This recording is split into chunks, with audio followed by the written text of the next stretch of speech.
Hello friends, Lalit defence news में आपका स्वागत है।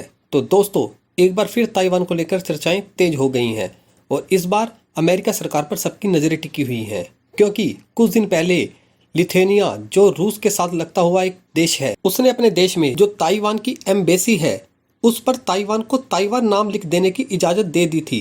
आपको पता होगा या जिन्हें नहीं पता, मैं उन्हें बताना चाहता हूँ कि चाहे यूएस हो, इंडिया हो या रशिया हो या कोई भी देश हो, अगर उस देश में ताइवान की एम्बेसी है तो उस एम्बेसी पर ताइवान रिप्रेजेंटेटिव की बजाय कुछ और लिखा जाता है। जैसे कि इंडिया में ताइवान की एम्बेसी पर Taipei economic and culture centre in India लिखा जाता है, ऐसे ही यूएस में Taipei economic and culture representative office in the United state लिखा है।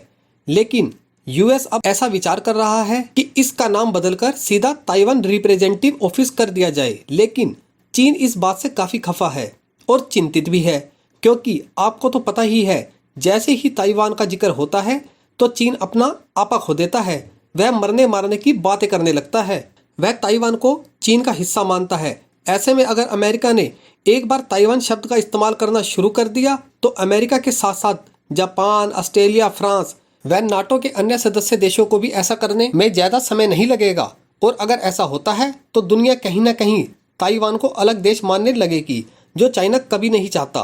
तभी तो लिथुआनिया ने जैसे ही ताइवान की एम्बेसी पर ताइवान लिखने की इजाज़त दी, वैसे ही चीन ने अपने सारे डिप्लोमेटिक रिलेशन लिथुआनिया से तोड़ दिए और अपने डिप्लोमेट को भी वहां से वापस बुला लिया। और तब से ही चीन लिथुआनिया को हर तरफ से घेरने की कोशिश कर रहा है और वह इसमें कामयाब भी हो रहा है। ऐसे में अब अमेरिका सामने आया है और उसने चीन की इस हरकत को गलत करार दिया है। अब अंदाजा यह लगाया जा रहा है कि कुछ दिन बाद क्वाड की एक मीटिंग होने वाली है, जिसके सदस्य भारत, जापान, अमेरिका व ऑस्ट्रेलिया है।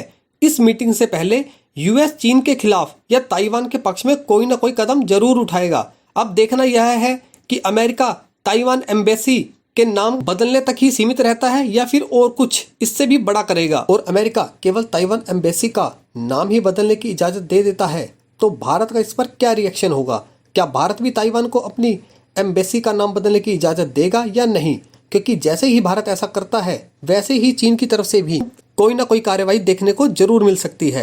आपका इस पर क्या कहना है कि भारत को चीन की परवाह न करते हुए तुरंत ताइवान की एम्बेसी का नाम बदलने की इजाज़त दे देनी चाहिए या थोड़ा इंतजार करना चाहिए? कृपया कमेंट में बताएं। इस वीडियो में फिलहाल इतना ही। अगर चैनल पर नए हैं तो सब्सक्राइब करना ना भूलें। धन्यवाद। जय हिंद, जय भारत।